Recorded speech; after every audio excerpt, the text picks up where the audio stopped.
Good morning, I'm Taylor Wilson, and today is Monday, November 25th, 2024. This is The Excerpt. Today we take a look at Trump's cabinet as we move deeper into the transition period, plus how a teenager in Tennessee could change transgender rights, and what does resistance look like this time around for Democrats. The incoming Trump administration enters this Thanksgiving week with major positions decided. Among them, President-elect Donald Trump tapped Russell Vought, a co-author of Project 2025, to lead the Office of Management and Budget. Vought served in the same role during Trump's first term and later founded the Center for Renewing America, an advocacy group backing Trump's agenda after his defeat in 2020. The Office of Management and Budget produces the president's annual budgets, implements the president's priorities in the executive branch, and coordinates with federal agencies and departments. Vought wrote the chapter on executive power in Project 2025, the controversial policy blueprint created by the conservative Heritage Foundation that Trump tried to distance himself from during the 2024 campaign. In it, Vought went after federal regulatory agencies that are not under control of the White House and said that there's a need for aggressive use of the powers of the executive branch. Vought's appointment requires Senate confirmation.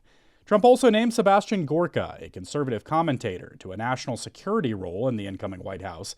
Gorka, who was a top defender of Trump's ban on refugees from predominantly Muslim countries, will serve as deputy assistant to the president and senior director for counterterrorism. During Trump's first term, Gorka served in a similar position.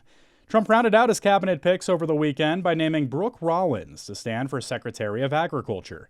Rollins is currently president and CEO of the America First Policy Institute, a conservative, pro-Trump think tank she formed in 2021 alongside other members of the former president's orbit while out of office. A Tennessee teenager could change transgender rights across the country. The 17-year-old girl's fight for gender-affirming care is before the Supreme Court, and Melissa Brown, a politics reporter for the Tennessean, part of the USA Today network, talked to her family. My co-host Sarah Ganem caught up with Melissa for more. Melissa, thank you so much for joining The Excerpt. Thanks for having me. Melissa, tell me about the Williams family. Samantha and Brian Williams are raising Elle, who's 16, and Elle's younger sibling in their Nashville area home. They're really a typical young family. Both Samantha and Brian work, and like many working parents, they're juggling the kids' activities and getting dinner on the table every night. They got a new kitten last month. It's really a bustling, warm home. Elle in particular is like a really sharp teenager who's been thrust into this landmark Supreme Court case, but she's doing everything that the average Nashville teenager is doing. She's really engaged with her friends. She's taken a few AP classes this fall. She likes to design video games and DJ music for her friends, and she wants to be a pilot after high school. And how did they get thrust into the spotlight? So Tennessee Republicans in early 2023 passed this law that is essentially a gender-affirming care ban for transgender youth. Republicans essentially argued that treatments like puberty blockers and hormone therapy are too dangerous for transgender youth like Elle. But under the law, Elle's classmates, for example, could still access the same medications as long as they were not being treated for gender dysphoria or the treatments weren't being used as gender-affirming care. So a few months after the law passed, Elle, along with Samantha and Brian, along with two other families and a Tennessee doctor, sued Tennessee. The initial filings were an effort to block Tennessee from enforcing the law, which was set to go into effect on July 1st of that year. And they were actually initially successful. In late June, a federal judge temporarily blocked Tennessee from enforcing its ban. This issue has obviously been a really partisan political issue, but interestingly, the judge who initially ruled against Tennessee was appointed by President Donald Trump. He's not considered a particularly liberal judge, but he ruled that the law likely infringed on the constitutional rights of the Williams family. And he was quite skeptical about the medical evidence that Tennessee used to back up its case. But then Tennessee appealed the ruling to the Sixth Circuit Court of Appeals, and this higher court ultimately sided with Tennessee. It allowed the law to take effect, and the plaintiffs appealing that ruling is what kicked it up to the Supreme Court, and that's obviously going to be a landmark case that we're all keeping an eye on. Yeah, what are the stakes now that it's made its way all the way to the Supreme Court?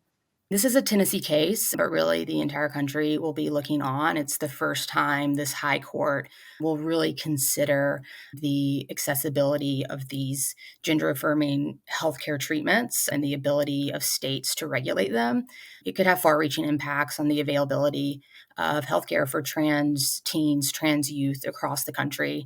If the court rules that Tennessee does have a compelling interest in regulating these treatments and can pick and choose who can and cannot access them, that could obviously create a legal precedent for other states to follow and do the same.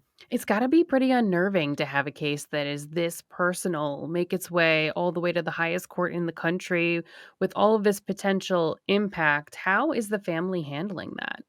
Yeah, I think it's been something of a surreal experience for the family. Samantha told me this summer she could never have imagined that Elle and their family's journey would be essentially debated at the Supreme Court. Elle, in particular, I think has some anxiety, nerves that their case, should they get ruled against, could have these kind of far reaching negative impacts for transgender youth.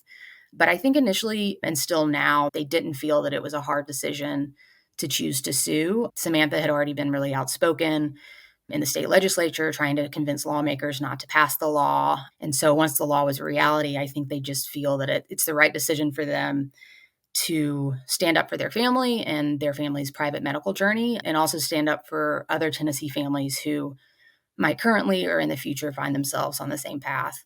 The Tennessee law went into effect in July of 2023. Did Elle have to stop her gender affirming care? No, Elle was able to continue her medical treatment out of state. But even though Elle was able to continue her care, it was a hard transition. Her treatment plan was delayed by several months, and they actually got in with a clinic in Ohio, and within months, Ohio had passed its own form of gender affirming care ban. And so she had to transfer to another state, North Carolina. They now drive there every few months. It's more than 10 hours round trip. So it's obviously a big kind of logistical burden. And so, though she was able to continue her care, I think it has been a really stressful time, a very time consuming experience for the family, and particularly for Elle. Melissa Brown covers state politics for The Tennessean, which is a member of the USA Today network. Thanks so much, Melissa. Thanks for having me. Public faith in U.S. institutions continues to erode. The most recent polls from Gallup in September revealed just 40% of those asked had trust and confidence in the executive branch, compared with 73% in May of 1972. Just 34% said they had trust and confidence in Congress, as opposed to 71% from half a century ago, and just under half, 48%, said the same about the judicial branch. Wesley Baruchi, associate professor of history at Palm Beach Atlantic University, said Americans have suffered four major traumas in the first decade of the 21st century. They include the September 11th attacks, the Enron and Wall Street corporate scandals, the Iraq War, and the financial housing crisis, plus the pandemic. A common denominator of those catastrophes is a failure of government to either protect the citizenry or to manage the crisis in order to shelter the public, he said. And a second Trump administration is taking aim at dismantling the government they have been elected to manage, the objective many of his supporters have pushed for. One Trump ally, Newt Gingrich, who served as House Speaker in the 1990s, said, quote, "You have much less belief that the government is honest, much less belief that it is competent, and much less belief that you can trust it," unquote. You can read more about the dynamic at play here and what it means for the country going forward with a link in today's show notes. In 2016, Democrats reacted to Donald Trump's win in a big way. But this time around, the responses seemed more deflated. Sarah Ganem spoke with USA Today senior national political correspondent Sarah D. Wire to learn more. Sarah, thanks so much for being here. Thanks for having me. Let's start with the numbers. It's hard to quantify how people feel, but you went and looked at the cable news outlet viewership the week after the election. And what did you find? It was really interesting because we saw MSNBC's viewership just plummet. But at the same time, we saw Fox News's viewership start to go up. But people are still talking about this counter movement. What are those groups saying about their numbers? What they're seeing is completely different than just what we're seeing with cable news viewership. They're seeing an outpouring of people who want to do something tangibly. And so they're talking about ways to fund lawsuits. They're talking about ways to get involved on the ground so that they can actually protest or write letters or make phone calls. I saw in your story you talked about numbers like 40,000 people on a Zoom, 100,000 people on a call. Those are really big numbers. They're saying that these numbers are on par with what they saw in 2017. And they're seeing them right after the election, which is different than 2016. It's really important to remember that it's not like the resistance just existed the day after the 2016 election. It took several weeks for it to form and for people to go through their own grieving process and be ready to push back on what President Trump was doing. And keep in mind, some of those numbers include people who were already part of the movement back in 2016, 2017. They might have kind of gone dormant for a little bit during the Biden administration, but they are raring to go. I talked to people across the country, and some of them said that they're going to take a little bit of a break, but others said they thought the break was going to last longer, and they're done. They've done their rage knitting, and they are ready to jump back into the fight. What is the difference between how this so-called resistance and these groups responded in 2016 and how they're going to respond now? I think they realize that this is not the Donald Trump who took power in 2017. Back then, he didn't really know how government worked, and he had a Congress that wasn't sure how to handle him either. And so there were a lot more long-serving Republicans in the House and the Senate who could be swayed to maybe join with activists to vote no against some of Trump's policies. This is a different Republican Party. The House and the Senate are much Trumpier than they were back in Trump's first term. And so activists realize that Congress might not be their best method for making change. So they're encouraging people to perhaps reach out to their state legislators, reach out to the governor if they live in a blue state. I know it's kind of crazy to ask about the next election when we're still in November of this election, but last time this movement powered the 2018 midterm elections.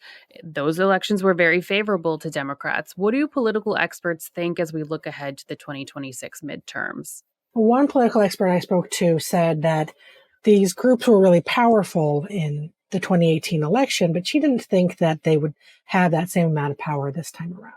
But when I spoke to the activists and the national organizations, they seemed to have a very different perspective. They said that, the goal is just to survive the next 2 years and position themselves to take back at least some control. And so they're looking for opportunities where Trump or his administration might overreach. And so as he starts to do things that maybe some non-MAGA Republicans don't like, activists see that as an opportunity to reach out and maybe build a coalition of progressives and also non-MAGA Republicans and maybe get Democrats to control the House or possibly the Senate. Sarah, thank you so much for being here. Thanks for having me. Thanks for listening to The Excerpt. You can get the podcast wherever you get your pods, and if you're on a smart speaker, just ask for The Excerpt. I'm Taylor Wilson, and I'll be back tomorrow with more of The Excerpt from USA Today.